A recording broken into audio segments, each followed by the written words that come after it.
তো প্রথম আপনাদের রিকোয়েস্ট করবো আমার বাচ্চাদের কাছে যাবেন, কেমন? আপনি কলার সিনেমা হাই স্কুলে কতদিন ধরে আছেন? 19 সাল থেকে আছে। হ্যাঁ, 19 সাল থেকে আছে।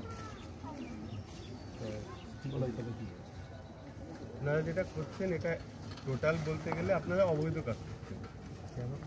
অবৈধ এই কারণেই, কারণ আপনারা কি কোথাও দেখেছেন যোগ্য অযোগ্য, বৈধ অবৈধ, এটা কোথায় লেখা আছে? আপনাদের চাকরি গেছে, ঠিক আছে, সেটা বুঝলে সব থেকে ভালো, এবং এটা খুব কষ্টের। সেটাকে এমনভাবে আপনারা বলছেন, আপনি কোন গ্রামে থাকেন বা কোনো এলাকায় থাকেন, সেখানে পুলিশ আছে, সেখানে ডাক্তার আছে, মাস্টার আছে, চোরও আছে, আছে তো? তাহলে আপনি কি বলতে চাইছেন? ওই চোরের দায়ও আপনার, যে ডাক্তার হয়েছে? মামা ভাগ্নে গ্রামের বাসিন্দা হওয়াতে আপনাদের গায়ে একটা দাগ লেগে যাচ্ছে, এটা নিয়ে কি বলবেন? সেটা আপনারা ছড়াচ্ছেন। দাগ লেগে যাচ্ছে কীভাবে বলছেন আপনি? আপনার কি বোঝার জায়গা আছে? অনেকে এখানে টাকা দিয়ে চাকরি পেয়েছে, অভিযোগ অভিযোগ আছে, অভিযোগ আছে। অভিযোগটা প্রমাণ করবে কে? সিবিআই। তো সিবিআই কোনো এই দেখুন চার্জশিটগুলো দেখুন, দেখুন কোথাও মা ভাগিনা বলে কিছু আছে কিনা দেখুন। পাবেন? পাবেন না। তাহলে প্রথমে আপনাদেরকে হাত জোর করে অনুরোধ করবো, অন্তত ওই জায়গা থেকে বিরত থাকুন। কারণ সবার মানসিকভাবে শান্তিতে থাকুন, এবং সবার বেঁচে থাকার অধিকার আছে, সেটা দিতে হবে আপনাদের। কারণ এইভাবে আপনারা অসম্মান করতে পারেন না, আপনাদের মুখের কথাটা ছড়াতে পারেন না। তো আপনাদের প্রথমেই দেখাই, দেখুন এটা সিবিআইয়ের একটা চার্জশিট। দেখুন, প্রাক্তন মন্ত্রী উপেন বিশ্বাস তিনি নিজে অভিযোগ করেছেন যে চন্দন মণ্ডল তিনি চাকরি দিয়েছেন টাকার বিনিময়ে, এবং গ্রাম এবং আশপাশের অনেক লোককে। এটা নিয়ে কি বলবেন? সেটা হচ্ছে চন্দন মণ্ডল এবং উপেন বিশ্বাস কি বলেছে তাদের ব্যাপার, এটা নিয়ে আমার বলার কিছু নেই। আমার মামা ভাগিনার বাসিন্দা হতেই পারেন, কিন্তু তা বলে আপনার সাথে চন্দনের কোনো পরিচয় ছিল না, তাই? গ্রামে থাকলে পরিচয় কেন? এখান থেকে বাগদা পর্যন্ত সবার সাথে আমার পরিচয় আছে, বা গ্রামের সুবাদে এখানে যারা আছে সবাই সবার পরিচিত।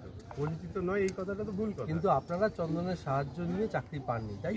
এটা কে বলছে আপনাকে? এই কথাটার অধিকারটাই তো আপনার নেই, এই কোশ্চেনটাই করবেন না। এখানে একটা অভিযোগ উঠেছে, এবং প্রাক্তন মন্ত্রী অভিযোগ করেছেন এই গ্রামের অনেকেই টাকার বিনিময়ে চন্দন মণ্ডল চাকরি পাইয়ে দিয়েছে, এবং অনেকে জমি বাড়ি বিক্রি করে সেই টাকা জোগাড় করেছে। আচ্ছা, সেই বিষয়ে অভিযোগ করেছেন, ডকুমেন্ট কি দিয়ে? ডকুমেন্ট তো উনি সিবিআই ছিলেন, সিবিআইকে লাগিয়েছেন।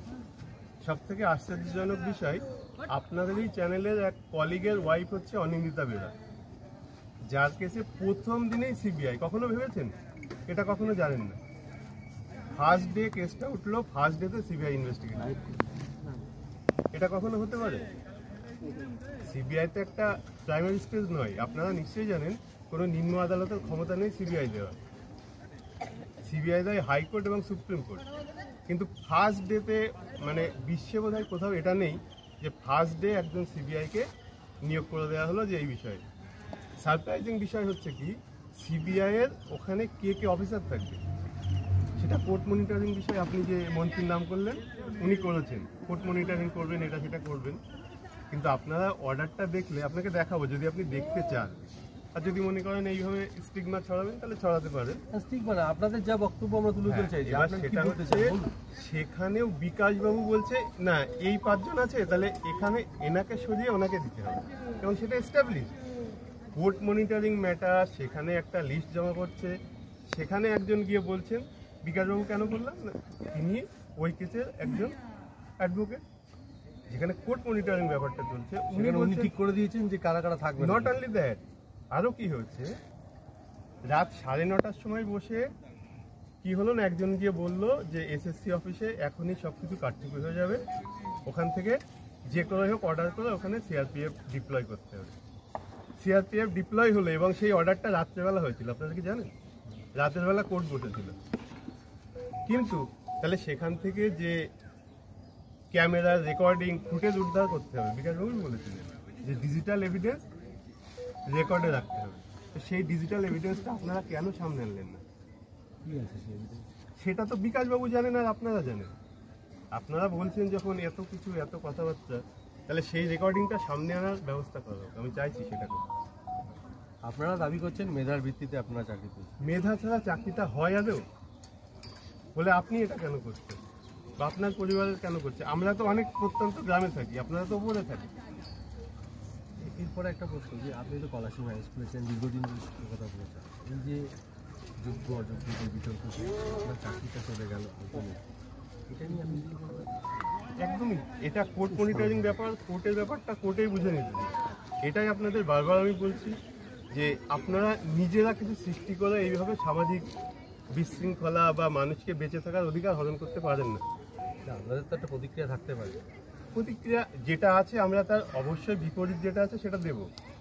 ক্রিয়া থাকলেই প্রতিক্রিয়া থাকবে, এটা তো থার্ড ল, আপনি জানেন না, আপনারা মামা ভাগ্নের গ্রামের বাসিন্দা, আপনারা একটা সেটা সামাজিক একটা পার্ট একটা আপনাকে বলেছি। সামাজিক একটা সমস্যায় পড়ছেন, যে আপনাদের প্রত্যেককে ধারণা করা হচ্ছে যে প্রত্যেকে চন্দন মণ্ডলকে টাকা দিয়ে চাকরি পেয়েছেন, কিন্তু আপনাদের দাবি না, সেটা না, আপনারা মা ভাগিনা গ্রামের বাসিন্দা হতেই পারে, কিন্তু তার মানে চন্দনকে টাকা দিয়ে চাকরি পাননি। সেই জন্য আপনারা সেই সপক্ষে কি বলতে চান, মানে এই যে আপনাদের এই আপনি পরিস্থিতি আবার একটাই কথা বলছেন চন্দন মণ্ডল, আর আমি কি বলতে চাই? না না, এটা আপনার কথা, এটা আপনাদের বক্তব্যটা চাই। আমাদের বক্তব্য আমাদের এর মধ্যে ঢোকাবেন না, আমাদেরকে ছাড়ুন, সামাজিকভাবে বাঁচতে দিন। হ্যাঁ, যদি কোনো ডকুমেন্টারি কিছু দেখাতে পারেন আমাকে দেখান, আমি মেনে নেব। কি ডকুমেন্ট জানতে? আপনি কেন বলছেন যে চন্দন মণ্ডলের কথা কেন বলছেন? ভাই আমি তো সেটাই জানি। কোথাও নেই, চার্জশিটে নেই। চার্জশিট নয়, কেন বলছেন চার্জশিট? কেন? যে কোনো কিছু আপনি নিয়ে আসুন, চার্জশিট তো আইনি কথা।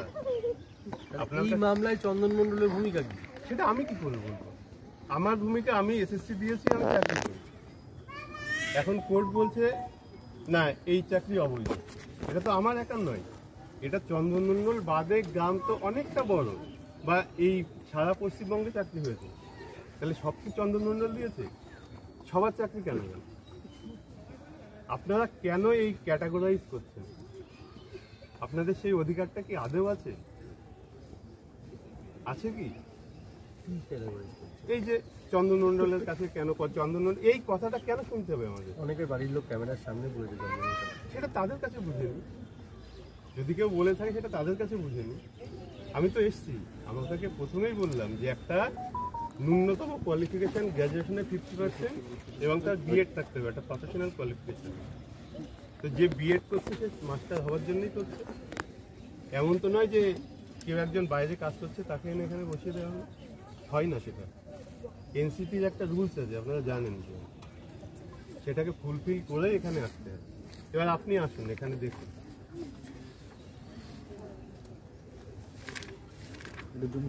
জুম করে দেখানো উল্টো হয়ে যাবে, দেখাতে তো হবেই আপনাদের। উল্টো হয়েছে, সামনে কি নিয়ে আসতে পেজটা ঘুরিয়ে দিস, খাতা বের করে নিয়ে আবার পিছন থেকে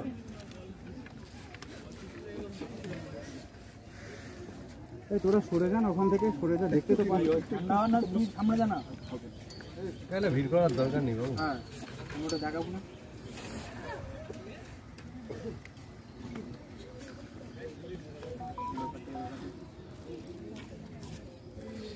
দেখান এই পেজটা ভালো করে দেখান।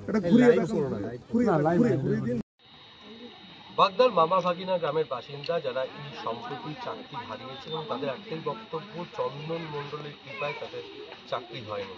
তাদের বেশ কিছু বক্তব্য রয়েছে, সরাসরি কথা বলে নেবো শান্তনু বিষয়ের সঙ্গে। আপনি তো পলাশী হাই স্কুলের শিক্ষকতা করেছেন, আপনারা কি বলতে চান এই বিষয়ে? কোন বিষয়টা বলুন? এই যে আপনাদের নামে যে সামাজিক সমস্যা তৈরি হয়েছে। আমাদের নামে সামাজিক সমস্যা আপনারা তৈরি করছেন, কোনো কাগজ অনুযায়ী নেই। যদি সমস্যা ভেবে থাকেন সেটা আপনাদের দ্বারাই সৃষ্টি এবং আপনারা সেটা নির্মূল করতে পারবেন। যার কারণে প্রিভিয়াসলি যাবতীয় ডকুমেন্ট আপনাকে দেখালাম, এবং সেটা জানি না আপনি তুলে ধরবেন কিনা, যদি তুলে ধরেন, এবং আমি এটা তুলে ধরছি, আপনারা দেখুন যে এসএসসির ডেটা, এটা টারশিয়ারি ডেটা, এটাও টারশিয়ারি ডেটা।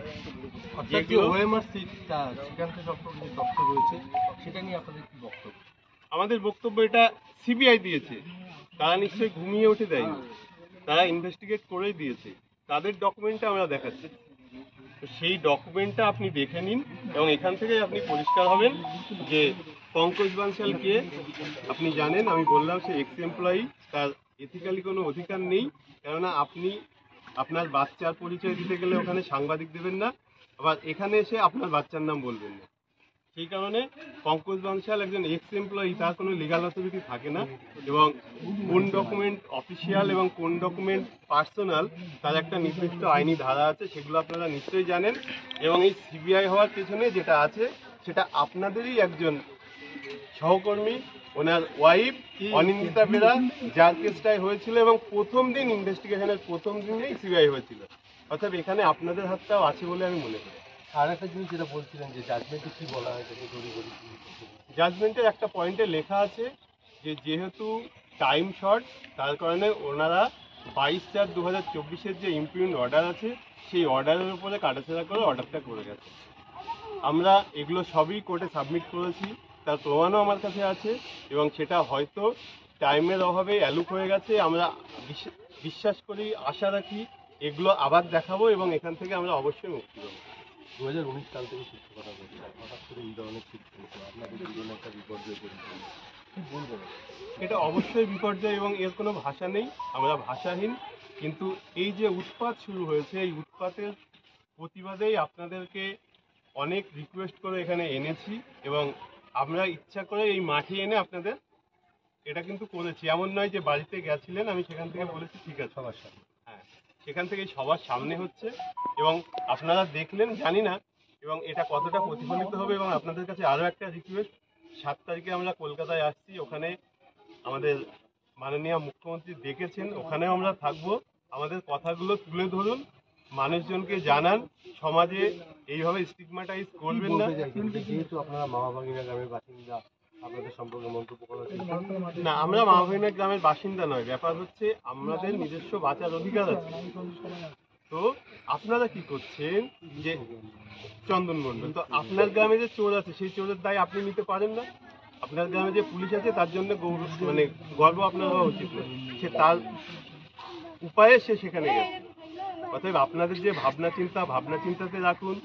যদি কিছু বলতে হয় এরকম ডকুমেন্ট এনে বলবেন যে হ্যাঁ তুমি এটা করেছো, এটা তুমি এড়াতে পারো না, অবশ্যই সবাই মেনে নেবে। তার আগে একদমই এটা করবেন না, এটা আপনাদের স্বাধিকার। বলতে চাইছেন? আমরা কিছু বলতে চাইছি না, উনি ডেকেছেন, ওখানে আমরা যাব, উনি কি বলছেন শুনবো, এবং আপনাদেরকে অনুরোধ করছি আপনারা থাকবেন, সেটা শুনবেন, এবং আমাদের পরবর্তী পদক্ষেপ কি হবে, আমরা একটা বড় আন্দোলনের দিকে যেতেও পারি। কি হবে পরিস্থিতি অনুযায়ী সবটাই সিদ্ধান্ত হবে। অতএব আপনারা একটা স্তম্ভ, সেই স্তম্ভ কখনোই বিকৃতভাবে খবর পেশ করবেন না, এবং সঠিকভাবে আমাদের এই দুঃসময়ে আমাদের পাশে থাকবেন, এই আশা রেখে আমি আমার কথা। আমার সঙ্গে রয়েছেন কুসুম বিশ্বাস, আপনি কি বলবেন এই ব্যাপারে? আমি একটা কথাই বলবো, দেখুন আমাদের, আপনি তো এসএসসিতে র্যাঙ্ক করেছেন। হ্যাঁ আমি এসএসসিতে র্যাঙ্ক করেছিলাম, আমার র্যাঙ্ক ছিল 1, ঠিক আছে। আমার হচ্ছে টোটাল এক্সপেরিমেন্টের যে পরীক্ষা হয়েছিল তাতে হয়েছিল, এবং আমাদের 12টা সিট ছিল, তাতে আমার র্যাঙ্ক হয়েছিল 1। এটা আপনি ডিস্টেন্স বলেছিলেন? আমি ডিসকাউন্ট বলেছিলাম। এবার ব্যাপারটা হচ্ছে